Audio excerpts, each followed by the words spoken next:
తాకట్టులో ఉన్న బంగారాన్ని విడిపించి ఆ రోజున్న మార్కెట్ ధర కట్టి మిగిలిన డబ్బును మీకు అందిస్తుంది కొమ్మూరి గోల్డ్.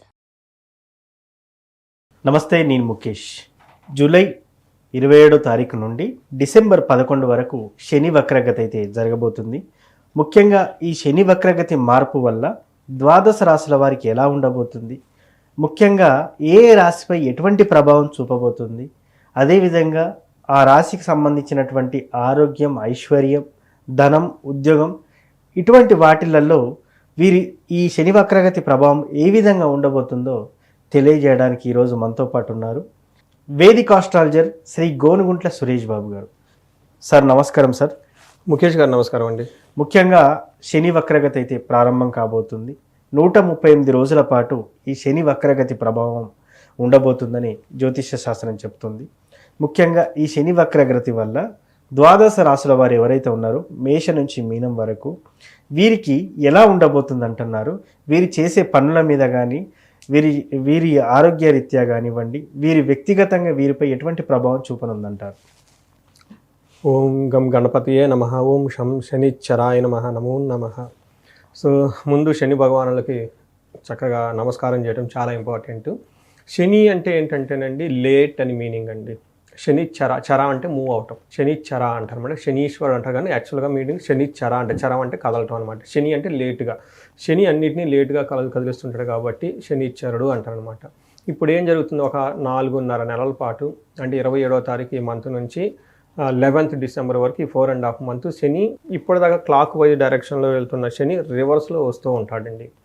ఈ రివర్స్లో రావటం అంటే జనరల్గా ఇలా మనం ముందుకెళ్తూ ఉండే పరిస్థితి వేరు. ఎప్పుడైతే మన రివర్స్ గేర్లో కారు వెళ్తూ ఉంటే మనం వెనక్కి చూస్తూ ఉంటాం కదండి, బ్యాక్ చూస్తూ ఉంటాం అనమాట. అలా ఈ యొక్క శనికిలో మార్పులు రావడంతో అది ఇండివిజువల్ లైఫ్ మీద కూడా ఎఫెక్ట్ ఉంటుంది. ఎలాంటి ఎఫెక్ట్ ఉంటుంది, వేటి మీద ఉంటుంది? శని వచ్చేటప్పటికి కర్మ ఫల ప్రదాత అంటారు. మనం ఎంత హార్డ్ వర్క్ చేసినా ఆ యొక్క హార్డ్ వర్క్ రిజల్ట్ రావాలంటే శని యొక్క అనుగ్రహం ఉండాలి. అంటే మనం వర్క్ చేస్తే దాని యొక్క రిజల్ట్ రావడానికి శని యొక్క అనుగ్రహం ఉండాలి. రెండోది శని వచ్చేటప్పటికి డిసిప్లిన్. ఓకే, మనం ఏదైనా సక్సెస్ సాధించాలంటే డిసిప్లిన్లో ఉండాలి, పద్ధతులు పాటించాలి. వాటిని ఎంత చక్కగా మనం పాటిస్తూ ఉంటే అంత సేఫ్గా వెళ్తూ ఉంటాం. నెక్స్ట్ ఆలస్యం. శని ఏం చేస్తాడు, ముందుగా చెప్పుకున్నాం ప్రతిదాన్ని ఆలస్యం చేస్తూ ఉంటాడు. ప్రతిదాన్ని పరీక్షలు టెస్ట్ చేస్తూ ఉంటాడు అనమాట.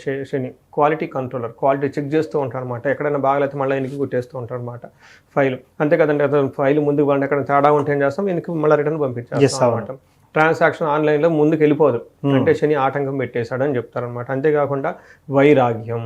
ఓకే, ఏది ఇంపార్టెంట్ ఏది అన్ఇంపార్టెంట్. కొంతమంది అన్ఇంపార్టెంట్ దానికి తెగ టైం స్పెండ్ చేస్తూ ఉంటారు. బట్ శని గ్రహం అనుగ్రహం ఉంటే ఏదైతే లైఫ్లో ఉపయోగమో దాని మీదే మనం ఫోకస్ చేస్తూ ఉంటాం అనమాట. అంతేకాకుండా శని వచ్చేటప్పటికి దీర్ఘాయువు అని చెప్తారు అనమాట. ఆయుష్ బాగుండాలన్నా కానీ శని ఉండాలి అని చెప్తారు. మన ఒంట్లో బోన్స్ ఉంటుంది చూడండి, ఆ బోన్ని రిప్రజెంటేషన్ చేసేది శని మహాత్ముడు అనమాట. శని కనుక సరిగా లేకపోతే కాళ్ళు ఎరగటం, చేతులు ఎరగటం ఇవన్నీ చేస్తూ ఉంటే శని సరిగా లేకపోతే పని ఫస్ట్ చేయలేడు, చేసినా కానీ రిజల్ట్ రాదు. ఇలా ఈ 5 రకాలు, ఇది కాదు ఇంకా చాలా ఉన్నాయండి. ఈ యొక్క విషయాల్లో ప్రతి ఒక్క రాశికి ఖచ్చితంగా ప్రభావం ఉండబోతుంది. అది ఒక్కొక్క రాశికి ఎలా ఉండబోతుందో మనం చూద్దాం. కన్యా రాశి వారికి శని వక్రగతి ప్రభావం వల్ల ఎలా ఉండబోతుంది అంటారు? కన్యా రాశి గురించి చెప్పుకుంటే వీళ్ళకి కంటక శని అంటారు. కంటక అంటే ముళ్ళు అంటారు కదంటే, అంటే కాల్లో ముళ్ళు గుచ్చకుండా కంట్లో నడిచిబడిన ఎలా ఉంటుంది, బాధ కదని చెప్పేసి మనకు వేమన పద్యం కూడా ఉంటుందన్నమాట. కంటిలో నిలచు కాలిలోని ముళ్ళు, చెప్పులోని రాయి, బాధ ఇంత కాదయా, విశ్వరావిరామ విలుర వేమ అని చెప్పేసి ఈ రాశి వాళ్ళకి ఎలా ఉంటుందంటే, ప్రాబ్లమ్స్ ఏమైనా ఉన్నాయంటే ఏమీ ప్రాబ్లమ్స్ లేవు, కానీ ప్రాబ్లమ్స్ అప్పుడప్పుడు వస్తాయి. అవి చిన్న ప్రాబ్లమ్స్ మనిషిని కింద మీద ఎత్తి కొదేస్తాయి అనమాట. మళ్ళీ అదేనా ప్రాబ్లం అంటే ప్రాబ్లం కాదు. ఇప్పుడు కంట్లో నడిచిపడింది అంటే పెద్ద ప్రాబ్లం అంటే కాదు, ఉప్పు అని పోతే పోతుంది. బట్ వచ్చినప్పుడు మనం ఎక్కడా చేయలేం, అలా ఉంటుంది అనమాట. అంటే వీటిని కంటకం అంటే కాలులో ముళ్ళు గుచ్చుకుంటే చాలా ఇబ్బంది పడిపోతారు. అట్లానే దానివల్ల పనులు ఆగిపోతాయి అంటే ఆగిపోవు. అలా వీళ్ళకి శని అనేవాళ్ళు పాక్షికంగా ఇబ్బంది పెడుతూ ఉన్నారు.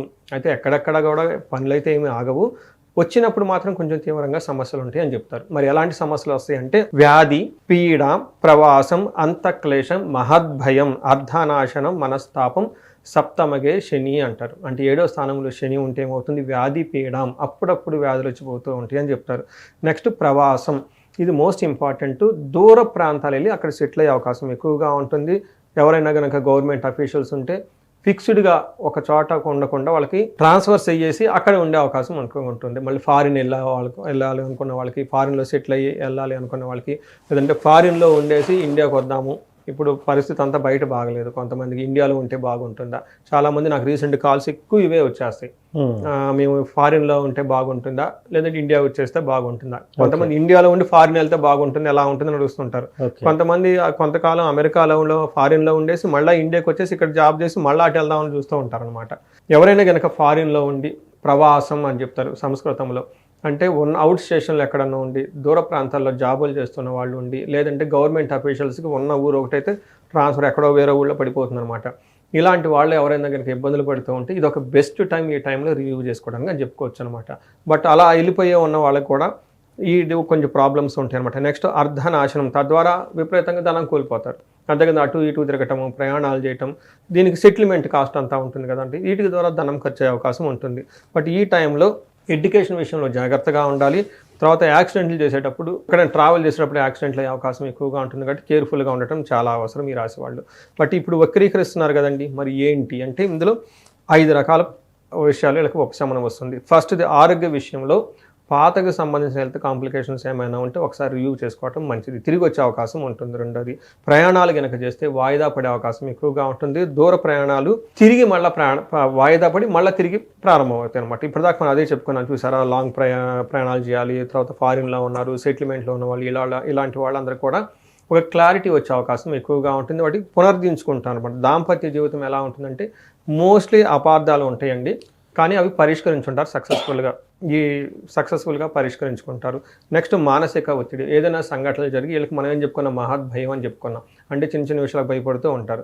ఇలా భయం పడే సంఘటనలు ఏమైనా ఉంటే వాటి గురించి చర్చించుకొని ఆ భయాలన్నీ పోగొట్టుకొని ముందుకెళ్ళే అవకాశం ఎక్కువగా ఉంటుంది. తండ్రికి సంబంధించిన విషయాల్లో, ఆరోగ్యానికి సంబంధించిన విషయాల్లో, విద్యకు సంబంధించిన విషయాల్లో ఒక్కసారి ఏదైనా ప్రాబ్లం వస్తే వాటిని రివ్యూ చేసుకునే అవకాశం వీళ్ళకి చాలా ఎక్కువగా ఉంటుందని గమనించాలి. శని వక్రగతి వల్ల ద్వాదశ రాశుల వారు అంటే మేష నుంచి మీనం వారికి ఎవరైతే ఉన్నారో వీరు ఈ 138 రోజుల్లో ఎవరికి కలిసి రావట్లేదు అని అనుకునేవారు ఏ పరిహారం చేస్తే, ఏ మంత్రం చదివితే వీరికి బాగా కలిసి వచ్చే అవకాశం ఉందంటారు? ఇక్కడ పరిహారాలు ఎలా చేసుకోవాలంటేనండి, మనం చిన్న రాయి తగిలింది, చిన్న రాయి, మనం ఏం చెయ్యం, ఓకే వెళ్ళిపోతాం. అంటే చిన్న చిన్న ప్రాబ్లమ్స్ వచ్చినప్పుడు టేక్ ఇట్ ఈజీ. కొన్నిసార్లు పెద్ద రాయి తగిలింది, ఏమవుతుంది, బ్లీడ్ అవుతుంది, ఇమీడియట్గా మనం పసుపు మన ఇంట్లో హోమ్ రెమెడీస్ చేసుకుంటాం అనమాట. ఇంకొన్నిసార్లు ఇంకా పెద్దది తగులుతుంది, అప్పుడు ఏం చేస్తాం, బ్రాండెడ్ వేసేసుకొని ఒక 2-3 days వెళ్ళిపోతాం. ఇంకా పెద్దది తగిలితే కట్టేసుకోవాలి కదా, రెస్ట్ తీసుకోవాలి. అప్పుడు ప్రొఫెషనల్స్ హెల్ప్ అవసరం అవుతుంది, మనం చేసుకోవడానికి కుదరదు. డాక్టర్స్ వెళ్ళాలి, వాళ్ళు ఎక్స్రేలు తీసుకోవాలి, సమస్య తీవ్రతను చూస్తూ ఉంటారు అనమాట. ఇది ఎందుకు చెప్పానంటేనండి, సమస్య తీవ్రత చాలా సీరియస్గా ఉన్నప్పుడు ప్రొఫెషనల్స్ హ్యాండిల్ చేయాలి. అందుకని నేను రెమెడీస్ 2 రకాలుగా చెప్తా. ఒకటి, ఇంట్లో మీ వంతా మీరు చేసుకునేకి చిన్న చిన్న ప్రాబ్లమ్స్ ఉంటే పోతుంది. బట్ చాలా సీరియస్గా ప్రాబ్లమ్స్ ఉంటాయి, జాబులు పోతుంటాయి, తర్వాత ఉద్యోగంలో లాస్లు వచ్చేస్తాయి. అప్పటిదాకా బాగున్న వాళ్ళు, పర్టికులర్గా నేను ప్రతిసారి చెప్తూ ఉంటానండి, వాళ్ళ ఏజ్ 40 ± ఓకే 45 ± 5 years ఉంటే 40 to 50 మధ్యలో ఉండి కెరియర్లో బ్రేక్ వచ్చింది మాకు, అప్పటిదాకా ఫ్యామిలీ ఓకే ఒక 10-15 years కెరియర్ ఉండి ఈ కెరియర్లో ఈ టైంలో వీళ్ళకి సడన్గా బ్రేక్ ఎందుకు వస్తుంది? వెరీ కామన్ సెన్స్ అండి. మన సైన్స్ ప్రకారం ఎక్స్పీరియన్స్ ఉంది, ఓకే అవకాశాలు ఎక్కువ ఉంది, మనం ఎంగేజ్లో ఉన్నాము, బట్ ఈ టైంలో సడన్గా ఎందుకు వచ్చిందని ఆలోచించుకోవాలి. అదేంటంటే సమస్య వీళ్ళ లెవెల్లో లేదండి, ద బియాండ్ ఉంటుంది వీళ్ళకి సంబంధించి. వాటి మన జ్యోతిష శాస్త్రం చాలా క్లీన్గా చెప్తారు. జనరల్గా మోడర్న్ సైన్స్లో ఏమంటారు, మిడ్ లైఫ్ క్రైసిస్ అని చెప్పేసి వదిలేస్తారు, దానికి ఇంక సొల్యూషన్ లేదు, హార్మోనల్ చేంజెస్ అంటారు, అదంటారు, ఇదంటారు, రకరకాలు చెప్తూ ఉంటారు. బట్ యాక్చువల్గా జ్యోతిష శాస్త్రంలో చాలా చెప్తుంటుంది ఏంటంటే, ఈ టైంలో వాళ్ళకి శాపాలను ఉంటాయి, లేదా గ్రహ దోషాలను ఉంటాయి, ఇవి ఉంటే ఈ టైంలో యాక్టివేట్ అవుతాయి. ఇన్ కేస్ అవి ఉండి ఇప్పుడు దాకా మనం చెప్పిన దానికి టాప్అప్గా శని బాధలు ఉంటే సమస్య తీవ్రత చాలా ఎక్కువగా ఉంటుంది. రెండోది, ఇప్పుడు ఏలినాటి శని దశలు నడుస్తూ ఉంది ఎవరెవరికండి, కుంభ, మీన, మేష. తర్వాత అష్టమ శని నడుస్తుంది సింహరాశికి, అర్ధాష్టమ శని ధనుసు రాశి వాళ్ళకి నడుస్తుంది. ఈ 5 రాశుల వాళ్ళకి శని బాధలు ఎక్కువగా ఉన్నాయి. వీళ్ళు తీవ్రత చాలా ఎక్కువగా ఉంటుంది. అందులో ఈ గ్రహ దోషాలు ఉండి, ఏదైనా శాపాలు ఉండి, వాటికి ఈ 5 రాశుల వాళ్ళకి కలిసి ఉంటే ఇంకా పీక్ లెవెల్లో ఉంటుంది. అయితే ఇంట్లో ఒకే ఇంట్లో ఇందాక చెప్పుకున్న రాసులు వాళ్ళు ఎవరైనా ఏలినాటి శని, అర్ధాష్టమ శని, అష్టమ శని, అర్ధాష్టమ శని రాసులు వాళ్ళు ఒకళ్ళు కానీ, ఇద్దరు కానీ, ముగ్గురు కానీ ఉండి వాళ్ళలో ఇంకా ఎవరికైనా పితృదోషాలు అవన్నీ ఉంటే ఆ ఇంట్లో అవుట్ ఆఫ్ కంట్రోల్, ఎవరు ఎటు పోతున్నారు, ఏం పోతున్నారు ఎవరికి అర్థం కాదు, లెగిస్తే గొడవలు, అసలు పరిస్థితి వాళ్ళ కంట్రోల్లో ఉండదు. ఇంట్లో మనుషులు ఎవరు కుదురుగా ఉంటారు. దీన్ని హ్యాండిల్ చేయాల్సిన పరిస్థితి డిఫరెంట్గా ఉంటుంది. ఎస్, అవును. నేనేం చెప్తానంటే పరిహారాలు 2 రకాలు చెప్తాను. ఒకటి నార్మల్గా ఉన్న వాళ్ళకి ఏంటంటే ఇంట్లోనే చేసుకునేది ఏంటంటే శని పిప్పలాద స్తోత్రం అని ఉంటుంది. దీన్ని ఉదయం సాయంత్రం చదవటం చాలా ఇంపార్టెంట్. హనుమాన్ చాలీసా ఉదయం ఒక్కసారి చదవటం ఇంపార్టెంట్. వీటితో పాటు లేదంటే హనుమాన్ కార్యసిద్ధి మంత్రం చదువుకున్నా కానీ ఒక ఎనీ వన్. నెక్స్ట్ శనివారం వీళ్ళు చక్కగా నవగ్రహాల దగ్గరికి వెళ్ళేసి శనికి నువ్వులతో తైలాభిషేకం చేసుకుంటే సరిపోతుంది. ఇది మనకి హోమ్ రెమెడీస్ లాగా చేసుకోవాలి. అయితే ఇంకొన్ని రెమెడీస్ ఏంటంటే కొంచెం మనం స్ట్రెచ్ బయటకు వెళ్ళిపోయి వేరే వాళ్ళకి సేవ చేయటం, గుళ్ళల్లో సేవ చేయటం, హెల్ప్ చేయటం, పూర్ పీపుల్కి ఇలా సేవ చేస్తే ఇంకా బాగుంటుంది. ఇది కూడా మన లెవెల్లో మనం డబ్బులు ఖర్చు పెట్టుకునేది కాకుండా చేసుకోవచ్చు. ఇంకా డబ్బులు ఖర్చు పెట్టుకోకుండా చేసేది ఏంటంటే ఉదయాన్నే యోగా చేయటం, మెడిటేషన్ చేయటం, ఈ తర్వాత కొంచెం ఎక్సర్సైజులు చేయటం. ఇవన్నీ మనకు చాలా కష్టమైన పనులు అనమాట కదా. ఎస్, చాలా కష్టమైనది. బట్ అలాంటి చేయలేం, బట్ అలాంటి చేస్తూ ఉండాలి. శనికి ఎక్సర్సైజ్లు ఇవన్నీ చేస్తే కలిసి వస్తుంది. ఇది కొంచెం టఫ్ అయింది.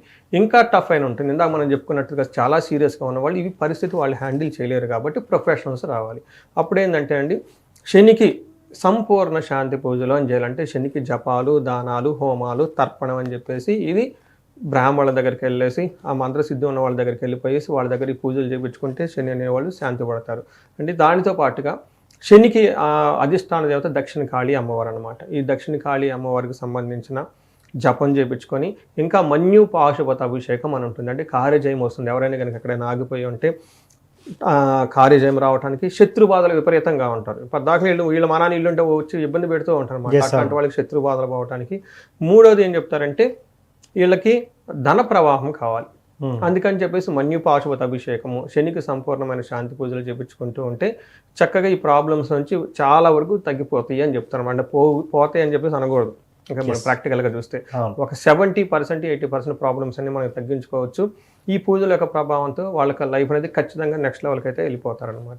ఇలా వాళ్ళకున్న సమస్యను బట్టి ఇండివిజువల్గా వాళ్ళు ఇందాక బాగా క్రైసిస్లో ఉండి ఇబ్బంది పడిపోతున్నాం అనుకున్నప్పుడు ఖచ్చితంగా ఒకసారి జాతక చక్రం చూపించుకోవడం చాలా చాలా ఇంపార్టెంట్. ఎస్.